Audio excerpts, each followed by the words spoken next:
اور یہاں پہ جتنی پولیٹیکل پارٹیز ہیں، عوامی نیشنل پارٹی، جمعیت علماء اسلام، تحریک انصاف، جماعت اسلامی، تو کسی کو امید نظر نہیں آ رہی ہے اور ان کو یقین نہیں ہے کہ آگے کیا ہونے والا ہے۔ تو ایک تو یہ ہے کہ پی ٹی آئی نے یہاں پہ 9 سال حکومت کی ہے اور انہوں نے کافی کام بھی کیے ہیں، ان کا ووٹ بینک بھی ہے، نئی لیڈرشپ انہوں نے پیدا کی ہے، تو ظاہر ہے باقی پارٹیز منظر سے ہٹ رہی ہے 9 سال تک، تو ایک تو وجہ یہ ہے۔ لیکن اس کے علاوہ اس وقت میں آپ کو بتا دوں جو گراؤنڈ صورتحال ہے کہ اس کے باوجود کہ تحریک انصاف کے لوگوں کے اوپر کافی سختیاں ہیں، بلّہ ان سے چھین چکا گیا ہے، لیکن آپ کو پتہ ہے کہ سارے انڈیپینڈنٹ اس وقت الیکشن لڑ رہے ہیں، لیکن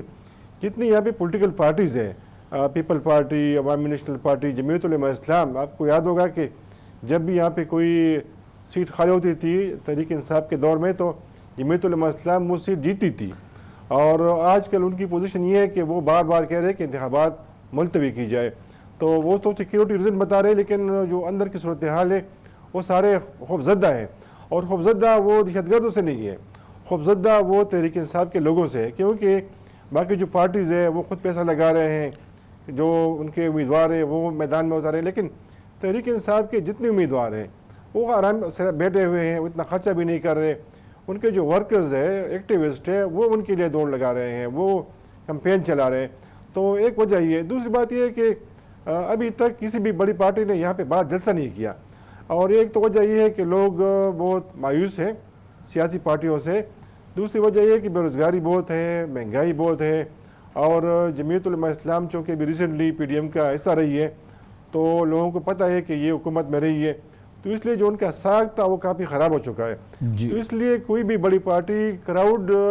نکالنے میں، اٹریکٹ کرنے میں ناکام رہی ہے۔ تو زاہد خان صاحب یہ اب کیمپین تو شروع ہو گئی ہے، ظاہر ہے کہ پی ٹی آئی کی تو کوئی سینئر لیڈرشپ کہیں کیمپین نہیں کر پا رہی، نواز شریف صاحب بھرپور انداز سے اب میدان میں اتر گئے ہیں، وہ کیا بیانیہ ہے؟ جیسے کہ ہم نے بات کی اس سے پہلے کہ اب وہ سویلین سپریمیسی آئین کی بالادستی کی تو وہ بات شاید وہ تو کر ہی نہیں رہے، شاید آگے بھی نہیں کریں گے، تو وہ کیا بیانیہ ہے جو کہ نون لیگ کو یا نواز شریف کو الیکشن جتوائے گا، جو کہ عوام جو ہے وہ نہال ہو جائیں اور نون لیگ کو ووٹ ڈالنے چلے جائیں، تو وہ کیا، یا یہ کہ ماضی میں اگر میں ہوتا تو مانسیرا میں کوئی آج ان ایمپلائڈ نہیں ہوتا، میں ہوتا تو حافظ آباد میں کوئی ان ایمپلائڈ نہیں ہوتا، کیا یہ چیزیں اٹریکٹ کریں گی لوگوں کو؟ میرے نہیں خیال کہ اس وقت ان کا جو ترقی کا بیانیہ ہے وہ بہت زیادہ ریزونیٹ کرے گا، کیونکہ وہ کہہ رہے ہیں،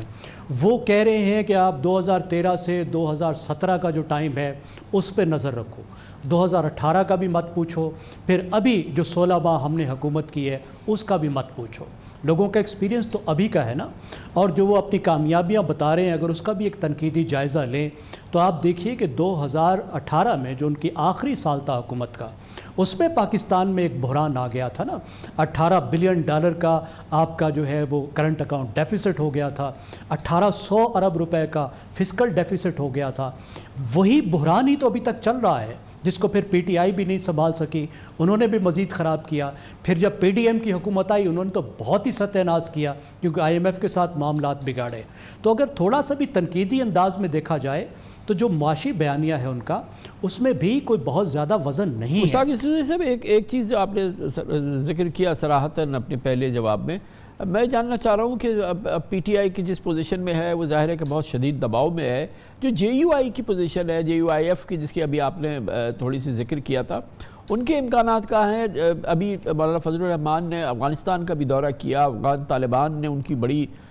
پذیرائی بھی کی، اور اس حوالے سے تو کیا آپ کو لگتا ہے کہ ان کے جے یو آئی کے کتنے امکانات ہیں ابھی؟ جے یو آئی تو اس وقت بھرپور کمپین چلا رہی ہے، جو ان کا بیس کیمپ ہے وہ تو ظاہر ہے جو ہمارے جنوبی اضلاع ہے،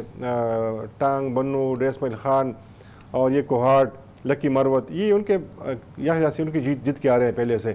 اس طرح پشاور سے کافی انہوں نے سیٹیں جیتی تھی ضمنی انتخابات میں، اور یہ جو ابھی لوکل گورنمنٹ کے الیکشن ہوئے تھے تو وہ تو انہوں نے کافی ہر جگہ پہ اپنی امیدوار کھڑے کیے ہیں، لیکن اندر سے ان کو خوف ہے، اور خوف ان کو پی ٹی آئی سے ہے۔ باقی جو لوگ ہیں، باقی جو پارٹیز ہیں، ان کو سیکیورٹی کا بھی مسئلہ ہے، وہ نکل بھی نہیں سکتے، یعنی عوامی نیشنل پارٹی جو ہے وہ جنوبی اضلاع جانے سے کترا رہی ہے، کیونکہ وہاں پہ آپ کو پتہ ہے کہ روزانہ بم دھماکے ہوتے ہیں، کافی انسیکیورٹی ہے، اور آج حکومت نے ٹانگ میں، ڈیس مل خان میں، لکی مروت میں سیکشن 144 بھی لگایا ہے کیونکہ حالات ٹھیک نہیں ہے. لیکن جو اس وقت سب سے زیادہ خطرہ ہے خیبر پختونخوا میں عوامی نتائج کا اور عوامی ریئیکشن کا، وہ صرف اور صرف جمعیت علماء اسلام کو ہے.